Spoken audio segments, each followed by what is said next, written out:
The small manila envelope sat in the massive pile of fan mail at Tom Hanks' production office for nearly 3 weeks. It wasn't flashy. No colorful markers, no stickers, just a plain envelope with a crooked stamp and return address from Killeen, Texas, a military town outside Fort Hood. It might have never been opened at all if not for Jennifer Marks, the new production assistant who'd been tasked with sorting through the backlog. She almost tossed it into the form response pile, the stack for generic thank you notes that would be sent to fans without Tom ever seeing their letters. But something about the handwriting caught her attention. Slightly shaky, pressed hard into the paper, like the writer had put their whole body into each word. Jennifer slid it open and pulled out 3 pages of lined notebook paper. It wasn't addressed to Tom Hanks at all. "Dear James," it began, "I don't know where else to turn. They're foreclosing on Mom's house next month. The VA keeps losing my paperwork. My truck broke down again. The nightmares are back. I've got $487 left to my name, and I'm starting to think everyone would be better off if I just—" The letter continued for 3 pages, growing more desperate with each paragraph. It was signed simply, "Your brother, Marcus." Jennifer realized immediately what had happened. The letter was meant for someone else, a brother, probably deployed somewhere overseas. Somehow, it had been misaddressed and ended up in the production company's mail instead. But what caught her attention wasn't the mistake. It was the date at the top of the letter, March 17th, and today was May 9th. This veteran had been waiting nearly 2 months for a response from his brother that would never come because his cry for help had been sent to the wrong place. Jennifer hesitated only briefly before walking the letter directly to her supervisor's office. 3 hours later, Tom Hanks was reading it himself. For most of his career, Hanks had played ordinary men in extraordinary circumstances. But sitting in his office that Tuesday afternoon, reading a stranger's private anguish, he realized that real life often cut deeper than any script. As a longtime supporter of veterans' causes, he'd heard countless stories of struggle.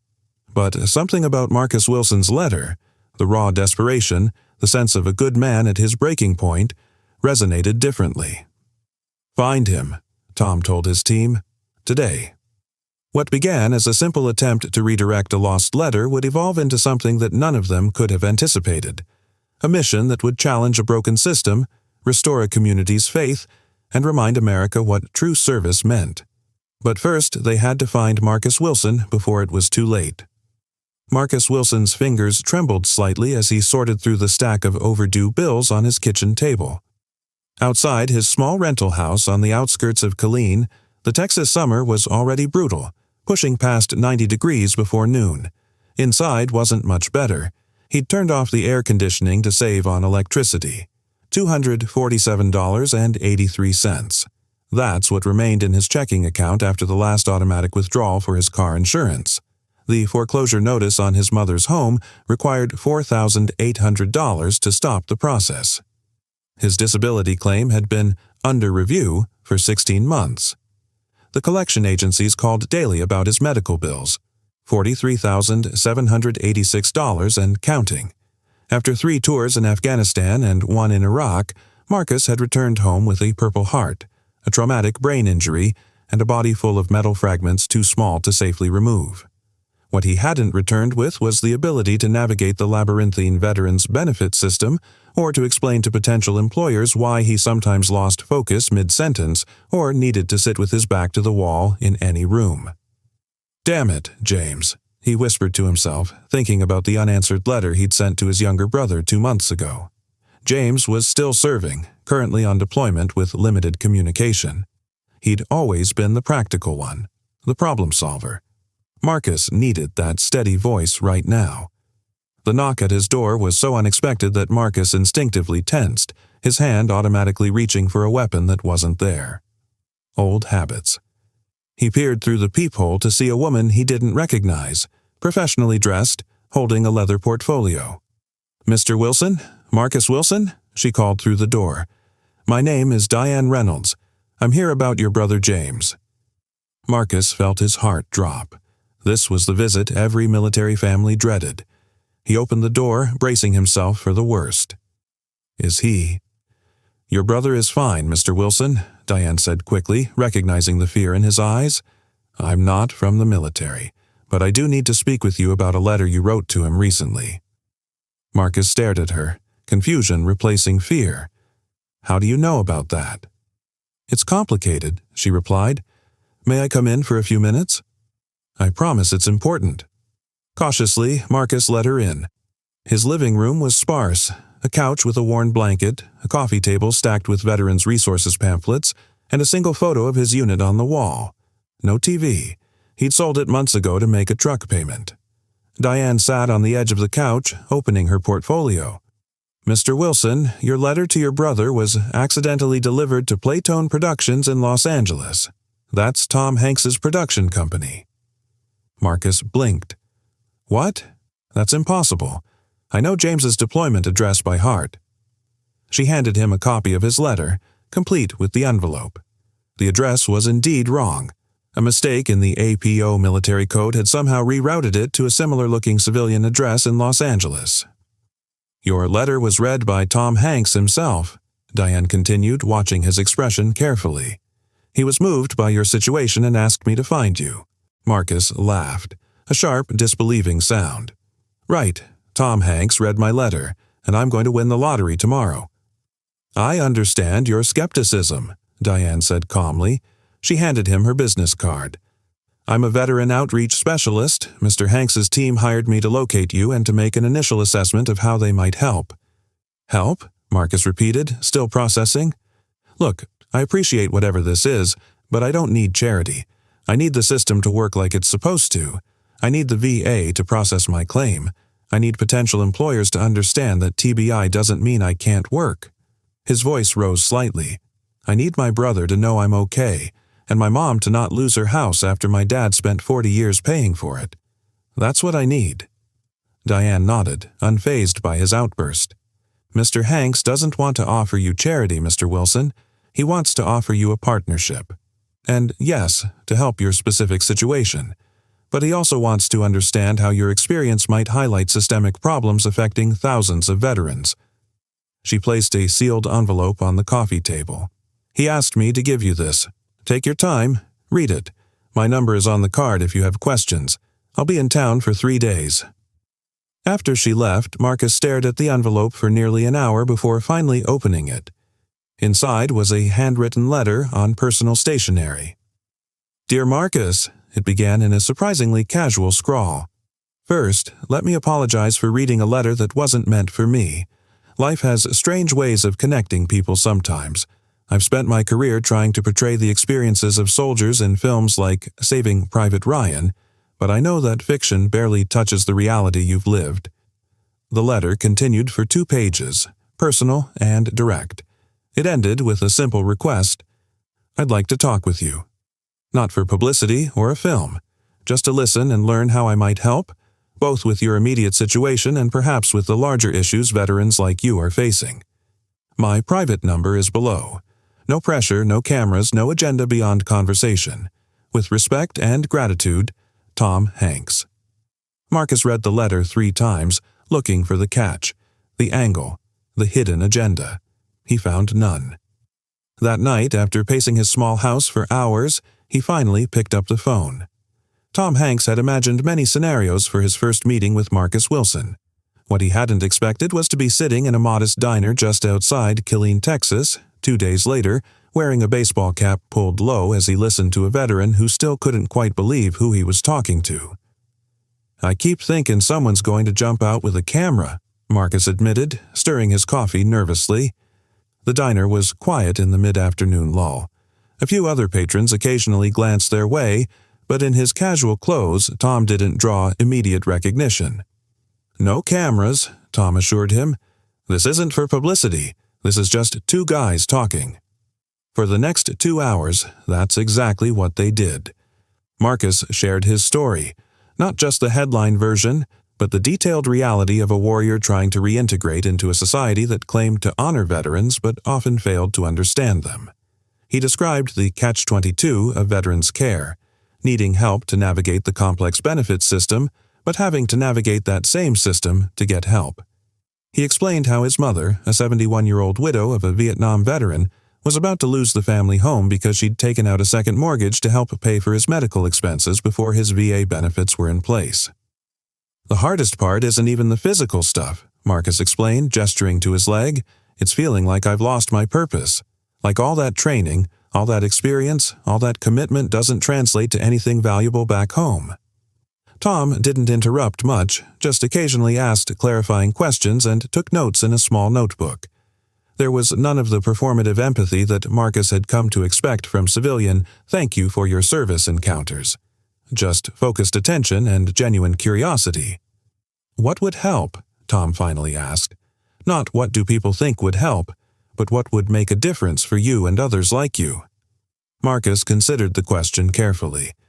"3 things. First, immediate intervention for the acute crises, stopping Mom's foreclosure, getting my truck fixed so I can get to appointments and job interviews. Second, experienced advocates who know how to cut through the VA bureaucracy and can teach me to do it myself. And third," he paused, gathering his thoughts, "the biggest thing would be meaningful work. Not just any job, but something that uses what I know and what I've learned. Something with purpose." Tom nodded, making a final note before closing his notebook. "I can help with the first 2 starting today. The third one might take a little more time, but I think I have some ideas."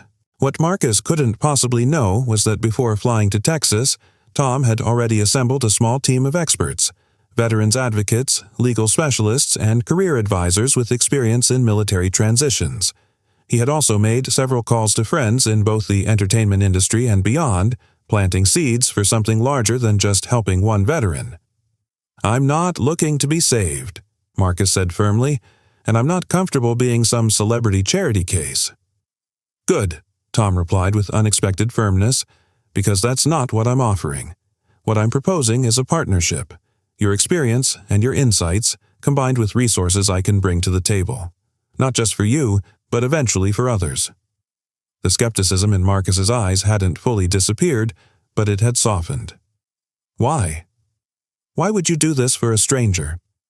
Tom was quiet for a moment, considering his words carefully. "My father served in the Navy.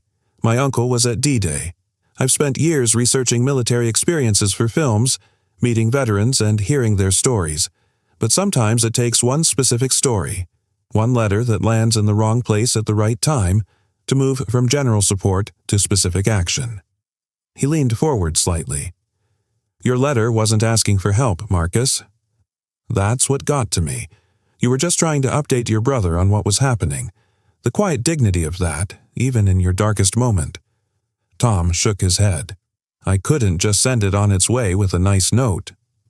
3 weeks later, Marcus's mother received paperwork confirming that her mortgage had been renegotiated, saving her home. Marcus's truck was repaired by a local mechanic who was told only that the bill had been taken care of. A veterans advocacy specialist began working directly with Marcus to expedite his stalled disability claim. But these were just the beginnings of a partnership that would eventually extend far beyond one veteran's immediate needs. 6 months later, Marcus Wilson sat in a small conference room in Austin, across from 3 other veterans and Tom Hanks. On the table between them was a stack of business plans and a ceremonial check for $1.5 million, seed funding for what would become Veterans Forward, a new kind of veterans service organization. "The core concept is simple," Marcus explained to a reporter who had been allowed to document this phase of the project. "Veterans helping veterans navigate the system, find meaningful work, and reconnect with their sense of purpose." What had begun as a single misdirected letter had evolved into something much more significant. Tom had provided the initial funding, connections, and visibility, but the vision and execution belonged to Marcus and his team of fellow veterans. "What we discovered," Tom explained, "was that the problems facing veterans weren't due to lack of programs or even necessarily lack of funding. It was fragmentation, bureaucracy, and most importantly, a failure to engage veterans themselves in designing the solutions." The Veterans Forward model was unique. It paired recently discharged veterans with those who had successfully navigated the transition to civilian life. It offered emergency intervention for crises like Marcus had faced, but focused primarily on creating pathways to meaningful employment and community reintegration. Most significantly, it included a specialized division that worked directly with employers to translate military skills into civilian workforce value, helping companies understand how combat logistics experience could transform their supply chain, or how a military leader could revitalize their corporate culture. Behind the scenes, Tom had done far more than write checks. He had opened doors at companies throughout his network, personally calling CEOs and industry leaders to explain the Veterans Forward concept. He had connected Marcus with influential veterans advocates in Washington who could help address policy barriers. And, perhaps most importantly, he had provided ongoing encouragement when bureaucratic resistance threatened to derail their progress. But deliberately, strategically, he had kept his involvement quiet. No press releases announcing his donation. No branded initiative with his name attached. No red carpet events or photo opportunities. "This isn't about me," he insisted when questioned about his low profile in the project. "The minute my face becomes the story, we've lost the plot. This is about Marcus, about thousands of veterans like him, and about fixing a system that too often fails them." This approach wasn't just modesty, it was strategic. By staying in the background, Tom ensured that Veterans Forward would be taken seriously as a veteran-led initiative rather than dismissed as a celebrity vanity project. The results spoke for themselves.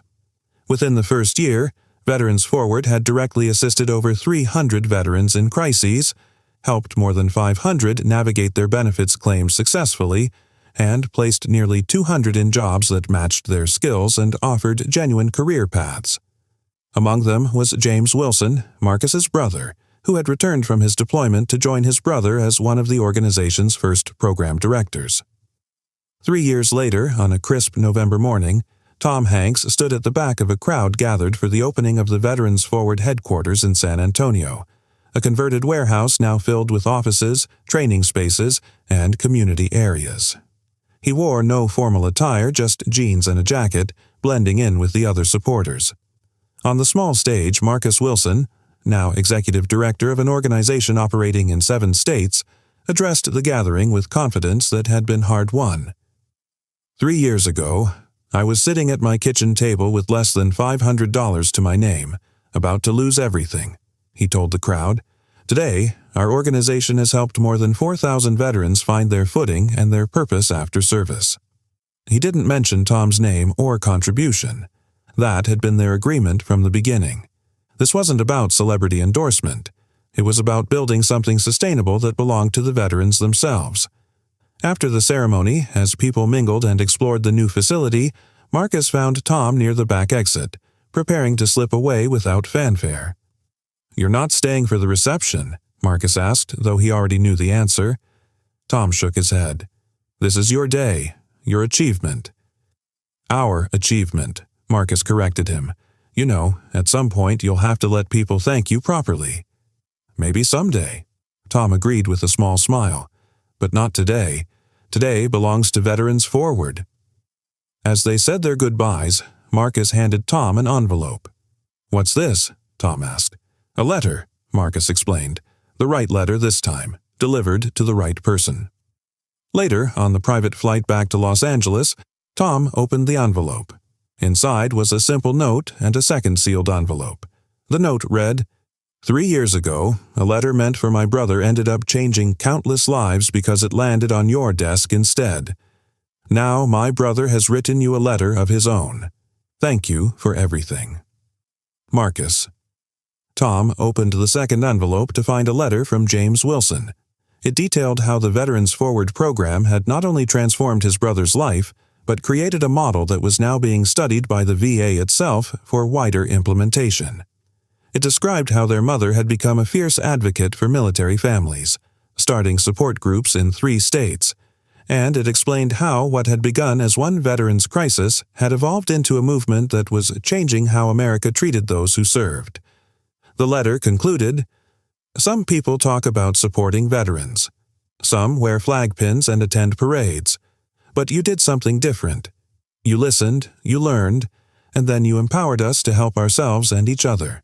There's no way to fully thank you for that, except a promise that we'll continue expanding this work until every veteran finds their way home, not just in body, but in spirit. Tom folded the letter carefully and put it in his pocket. Outside the plane window, America spread out below him, a country whose relationship with its veterans was complex and imperfect, but perhaps, thanks to people like Marcus and James Wilson, gradually healing. The story of how a misdirected letter had sparked this change remained largely unknown to the public. Tom had declined all interview requests about his involvement, deflecting attention back to the veterans who ran the program. But within military communities across America, the story had spread through word of mouth and private channels. It had become something of a modern legend, how one of Hollywood's biggest stars had chosen to help in the most un-Hollywood way possible, quietly, persistently, and without seeking credit.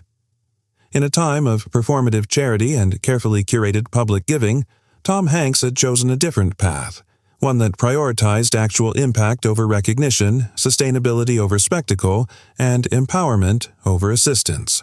And perhaps that, more than anything else, was why the story continued to resonate with Americans whenever it was shared. Not because it featured a beloved celebrity, but because it reminded people of a simpler, deeper truth. Sometimes the most powerful acts of kindness are the ones nobody sees. If this story moved you, take a moment to consider the veterans in your own community. You don't need to be a celebrity to make a difference. Sometimes all it takes is truly listening to someone's story and connecting them with resources that already exist. Subscribe to our channel for more untold stories of extraordinary kindness and courage in America today.